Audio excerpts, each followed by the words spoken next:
How the fuck's it going, everyone? Back today with another video, and a video that indicates that I've finally heard the brand new full-length album from Sulphur Aeon entitled 7 Crowns and 7 Seals. This one was released today, and if you have been following my channel for any amount of time, you'll know that I've been absolutely stoked for this one. I included it in my last video, the albums that I was looking forward to most for the rest of 2023, and I didn't have to wait long for this goddamn thing to come out. This is going to be my full kind of extensive, in-depth review of this album. So yeah, I'm just going to be giving my thoughts, initial thoughts, opinions, observations as always, and hopefully you'll kind of pick up on a lot of these things as you're listening through yourself. But yeah, as always, please do let me know your thoughts and opinions down below on this album, whether just as an objective album or kind of in comparison to the rest of their work and the rest of their kind of back catalogue so far. I'd be really interested to see what you guys think. But yeah, let's get into it in a second. But what we've got going on in the background, first of all, is this. I don't actually know if you can see that very well. I thought I'd trial something and it turns out it's absolutely fucking tiny. But yeah, this is Hatred for Mankind by Dragged Into Sunlight out of the UK. I believe they're out of Liverpool, if I've not completely made that up. These guys play a kind of very primitive style of blackened death grind. Really unique sound. It's very kind of aggressive and hateful and primal and just kind of completely ignorant. Very riffy, and it kind of feels like a snuff film for a lot of this album.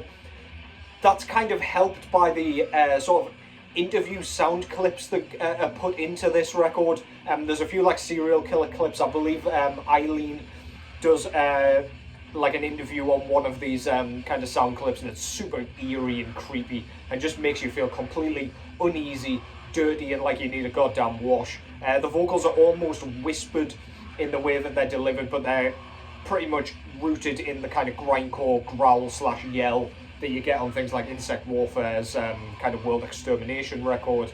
But yeah, this thing's absolutely fucking mental. If you get to catch these guys live as well, it's an otherworldly experience. They play with their backs to the audience in complete darkness, and it's just an assault on the senses. So yeah, please go and check this album out if you haven't already. I'd love this thing on vinyl, so hopefully we get a vinyl repress at some point. But yeah, for now, enjoy that in the background. Hatred for Mankind by Dragged Into Sunlight. Just gonna have a swig of my drink here, and then we'll get into this. I've been so excited for this moment. I've heard this album several times at this point, so yeah, I've got plenty of kind of thoughts floating around in my hollow head here.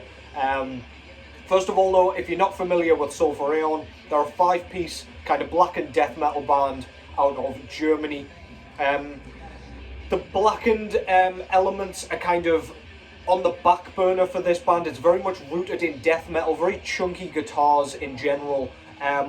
But then the kind of blackened side comes in when we've got those kind of melodic tremolo leads, which just kind of makes the overall atmosphere darker in general on their albums so far. They're H.P. Lovecraft themed. All of their lyrics and albums are Lovecraft themed. So if that doesn't make you want to salivate, then I don't know what will. Of course, in order to kind of get away with such a theme, you need music to back it up. It needs to be grandiose and huge, because they talk about all these gigantic deities, monsters, and kind of the old ones, essentially. So yeah, they've so far absolutely fit that bill. But yeah, on this brand new one, they've very much stuck to their bass sound. As soon as we come out of that kind of ambient intro, which thankfully doesn't go on for too long, because sometimes bands can have like a 5-minute ambient intro and you're just like, for fuck's sake, I just want you to start the album. I've been taken out of the album already, and we've not even kind of gotten into the meat of it yet. So yeah, I'm pleased they didn't do that. It's only just over a minute long, so that's forgivable. It just kind of helps build a bit of atmosphere before you're thrown in at the deep end. But yeah, their bass sound, it's kind of formulaic, the song structuring. Yet again, they use a very kind of, it seems very coordinated and very regimented. They've got like a blast beat section, then a mid-paced or slower section, maybe a chorus, and then back to the blast beats, and then maybe slow it down for the outro, which kind of fades into the next track. Because of this, on paper, this should be absolutely just totally and utterly kind of tedious, because you know how it's going to be structured, yet they still manage to create such great music. It's just so well written on this album. They've used that exact song structuring all the way through their records. You know just how they're going to do it. The blast beat section and the mid-pace section might be switched around somewhat, but I mean, it's not that much of a change.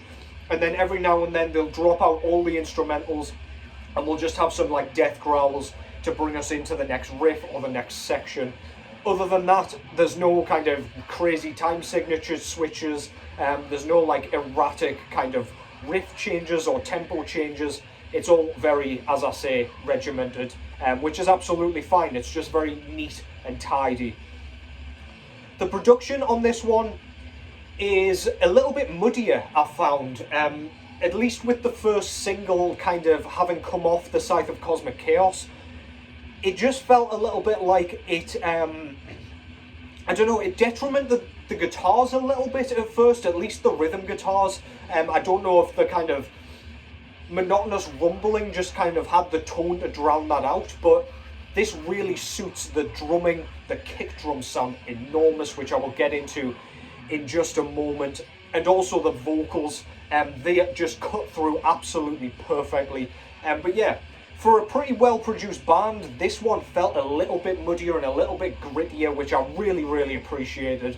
I feel like that's what this band needs to get its kind of theme across, like, effectively. But yeah, absolutely no complaints about that. The lead guitars here, I'll just get into the kind of specifics of the instruments a little bit. The lead guitars are really kind of chimed at times and quite dissonant, which just helps build the atmosphere that they're going for. The dissonance creates almost beauty in the kind of chaos. As I say, those kind of tremolo moments just kind of make the hairs on the back of your neck stand up with kind of how frostbitten and like evil they sound. It just sounds like something is brewing, something really uncomfortable. The chaotic atmosphere is kind of created by those dissonant leads that just kind of erratically kind of disperse from the guitar. They come from all different angles of the kind of soundscape, and yeah, they're impossible to kind of dodge. Every now and then one of them will take you kind of notice, spitting all over here with passion. Yeah, they'll take you notice and you'll just hone in on them every now and then, and it just really just brings you in. It just sucks you into their atmosphere and their kind of orb, and it's just beautifully done. The guitar solos on this thing are very infrequent, which I really appreciate. With bands so capable of like technicality and flamboyance, it's easy for them to kind of get lost in amongst that and kind of start getting a bit showy-offy. That's a word, I didn't look it up, but don't you look it up either. They just are used every now and then to create a more kind of theatrical sort of soundscape. So you'll have like a brutalization of like a 6-minute part of a 9-minute track, and then they'll kind of gently float you out with like a really pretty, stunning kind of solo. This is really prominent on the title track, where what's our guy called? Laurent Tubel, I believe he's called. That's definitely not how it's pronounced, or almost definitely, I'm so sorry. But he's the guy responsible for Chapel of Disease, the German death metal band. And during the kind of solo section, or at least the atmospheric section of the title track, he kind of comes in with some of his kind of really recognizable, excuse me, there's the mandatory burp, I'm so sorry, we'll call it a burp of enthusiasm, trademarked. Yeah, his guitar tone kind of comes in to that kind of section on that track, and it brings across like a really funky kind of it's at least got like a funky kind of bluesy tone, but it's not too upbeat. He doesn't use it to make it sound absolutely ridiculous. As this is the penultimate track, if he'd come in with a kind of solo as he uses in Chapel of Disease, it would have just ruined the whole atmosphere that Sulphur Aeon had spent so long across the rest of the album kind of creating.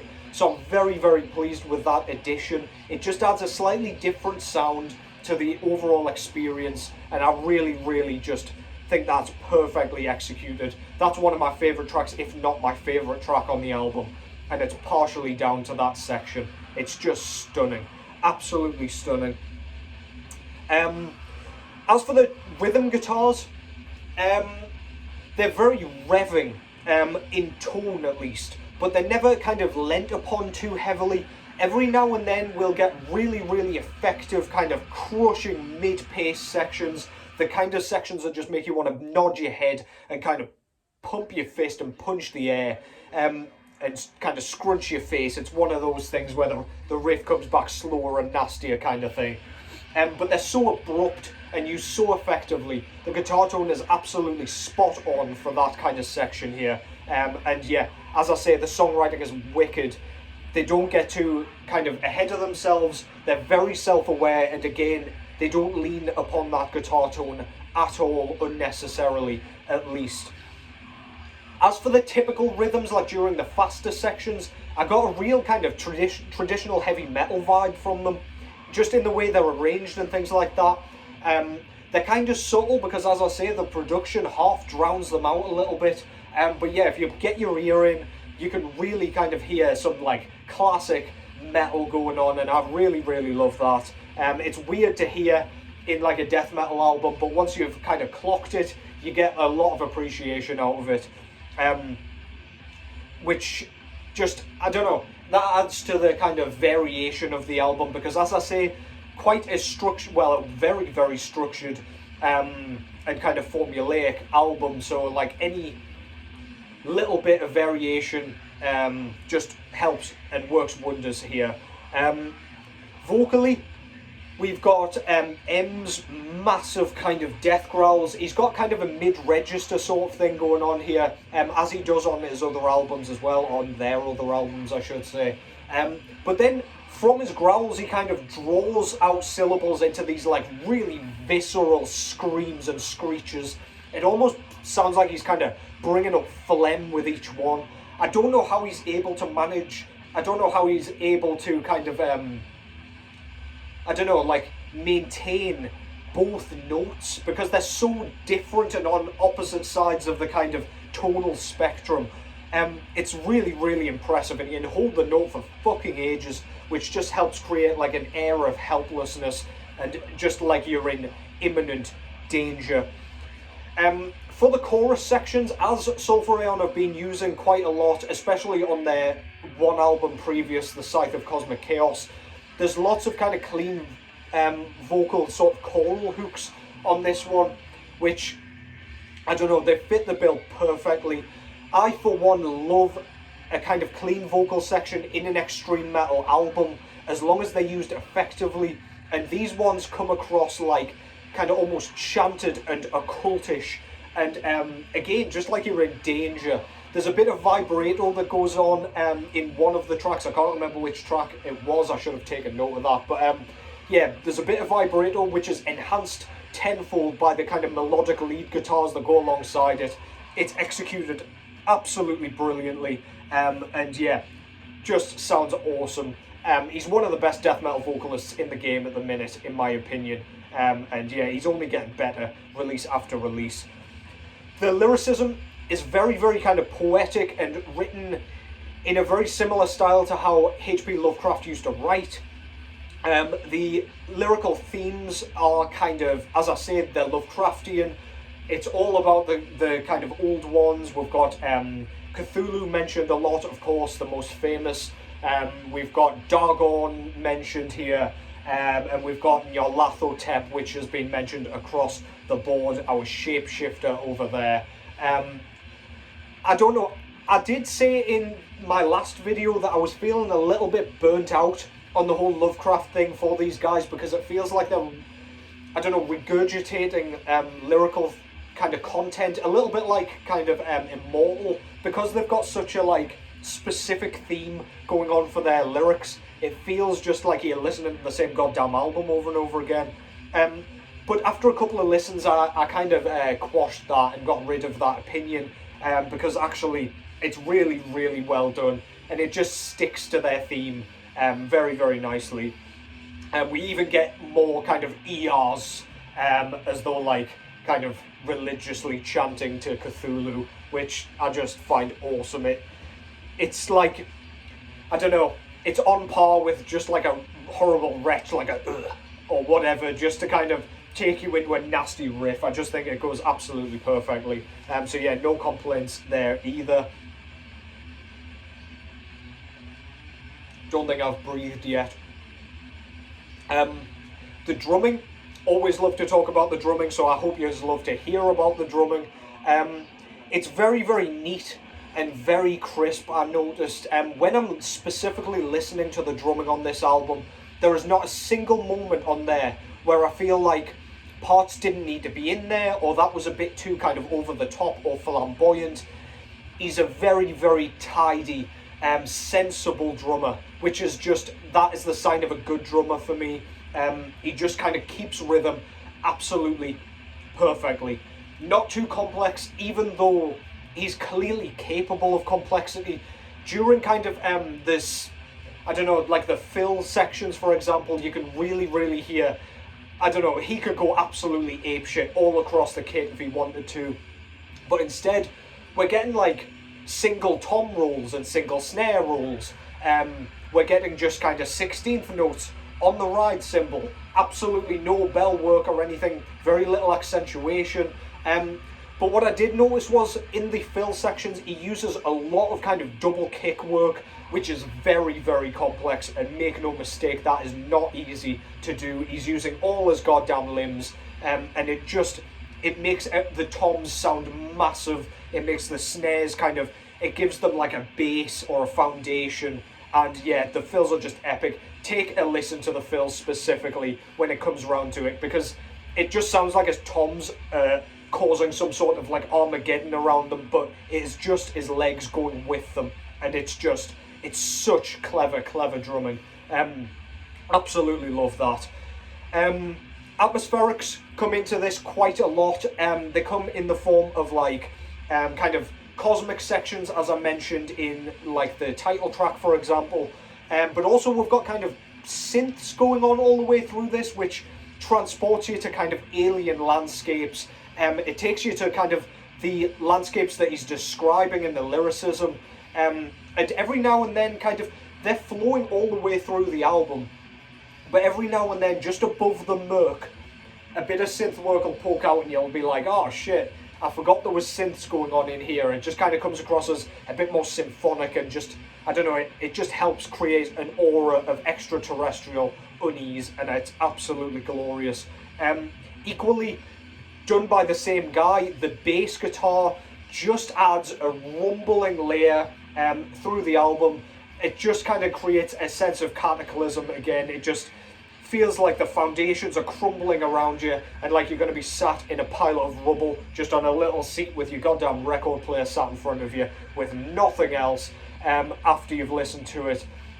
There's no like twiddly bass work or anything like that. If you're after kind of bass fretboard wankery, there's not a lot going on here. You might be able to get your ear into some of it, but yeah, it's more about just creating that immense crushing sound to go along with those huge kind of theatrical lyrical themes.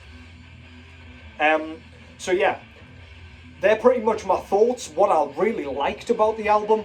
Did I have any complaints about this, given that I was always going to be coming into this being a little bit biased? And my only complaint here really is that the final track, Beneath the Ziggurats, could have been a little more kind of atmospheric for my liking. I feel like that track could have ended up anywhere on the album, and it was the only time where I felt like the song arrangements were pristine. Excuse me. I personally believe the title track would have served as a better kind of closing track, just to kind of leave that like taste in your mouth, like, God damn, I want to put this straight back on again after that. But it's by no means a bad track, and it's by no means kind of bad arranging either. Just for my liking, I just want a bit more in the way of like grandiose, like atmospherics in the kind of form of like the cosmic death metal kind of stuff. Maybe a little bit more ambience. But that is nitpicking. I had to struggle to kind of come up with that, but it was something that I thought about on first listen. And on repeated listens, I kind of appreciated it a little bit more, but I still feel like that sentiment remains, unfortunately. But yeah, the length of those two tracks as well is a little bit conflicting because they're very similar. I feel like a slightly shorter track, well, it is slightly shorter by about a minute, but like a 6-minute track would have served better in the penultimate position, and then like a 9-minute closer with those atmospherics like in the title track. But again, that's barely a complaint, to be honest. So yeah, in conclusion, do I recommend this album? I think you know I fucking completely recommend this. And in fact, if you haven't heard anything Sulphur Aeon's done before, go and check that out as well. I recommend everything they've done. This album is slightly more concise than on previous efforts, I would say. Especially in terms of kind of album length. So it's their second shortest album after the debut album, and I believe that works to this album's advantage. There's zero fat on this thing, not that there was on The Scythe of Cosmic Chaos or the album prior, Swallowed by the Ocean's Tide, but yeah, was it Gateways to the Antisphere? I can't remember which, the one with the big tentacle on the front. Anyway, yeah, I just feel like the fat is completely gone from this thing, and there's only killer. There is absolutely zero filler to be had.